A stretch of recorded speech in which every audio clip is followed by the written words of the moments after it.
Sam Daniel has been tracking the latest developments for you. He joins us live at the moment. Sam, the Special Air Force aircraft, as you've been reporting, landed in Kerala, but its next stop is now Delhi. That's right, Parameshwar.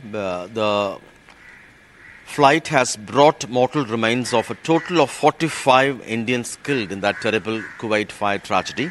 Among them, 31 are from southern states, 23 from Kerala, 7 from Tamil Nadu and 1 from Karnataka. And the flight would resume with the other mortal remains, and they will be sent back to their respective states or homes from Delhi. As we speak now, a team led by Kerala Chief Minister Pinarayi Vijayan, a Minister Senji Mastan from Tamil Nadu, and elected representatives from Kerala would pay their final respects to the mortal remains of all these people who have died, and then individual ambulances with individual police escort would head towards the hometowns both in Kerala and Tamil Nadu. And there's a pall of gloom in several pockets of Kerala and Tamil Nadu as families are mourning the loss of their loved ones. It was a terrible tragedy in which these people were charred to death as they were caught unawares early in the morning, just around dawn, when fire, allegedly triggered by a gas leak, led to explosions of cylinders, and the fire soon spread from the ground floor to other floors, forcing some even to jump through the windows. And the attention is now also switching to those who are injured and being treated in different hospitals, at least 5 different hospitals, according to the Union Minister of State for External Affairs, Kirti Vardhan Singh, who had just returned from Kuwait on the same flight. And he says the condition of one person is critical, and he's still hopeful that it may take a little longer hospitalization for him, but he will be fine. But best possible treatment in the best possible hospitals, he says, are being given there.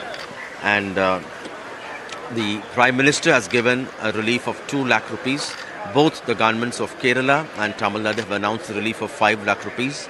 And in Kerala, other non-governmental agencies have also come forward to give a total of 7 lakh as aid, as relief for these families. So the families would get a total of 12 lakhs each. And some kind of a financial security for those families who have lost their breadwinners. And heart-rending stories both from Tamil Nadu and Kerala. Sergeant George, an M.Tech who had gone to Kuwait for this job only last month, has been killed.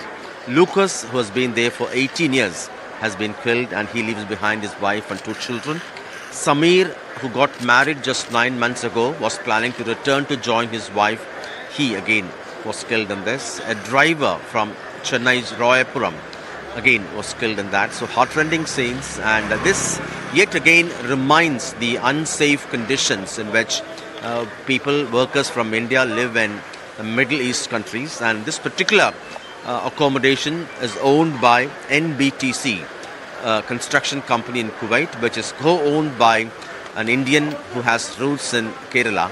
And the Kuwait administration has taken to custody 3 of the people who are allegedly responsible for this. And initial reports indicate there could be large-scale violations in terms of overcrowding, in terms of not complying with safety norms, in terms of locking the access to the terrace, and many other such violations.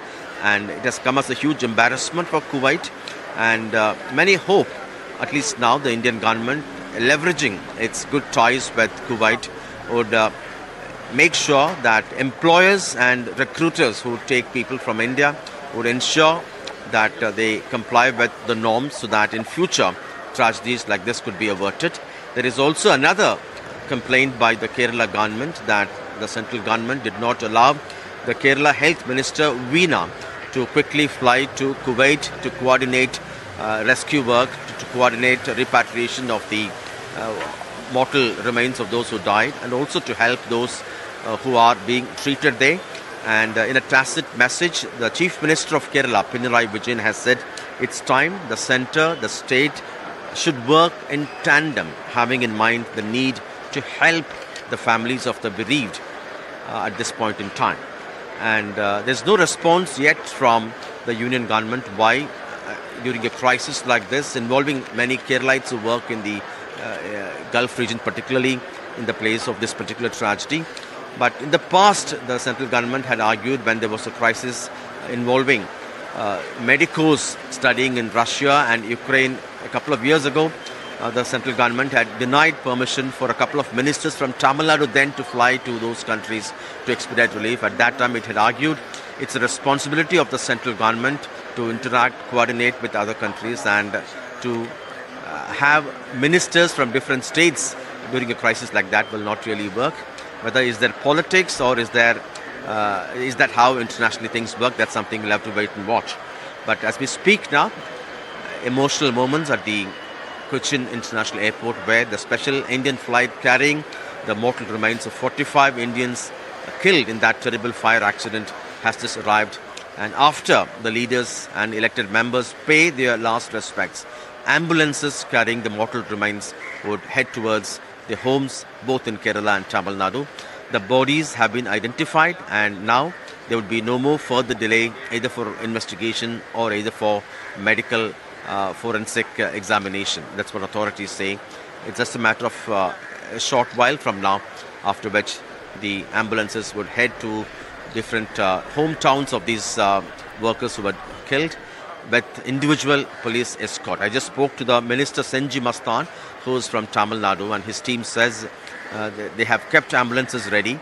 Once this paying of respects is over, they'll quickly ensure the vans would head towards the hometowns of these 7 people in Tamil Nadu, and the government will coordinate to make sure the near and dear ones will be able to pay their final respects following this terrible tragedy.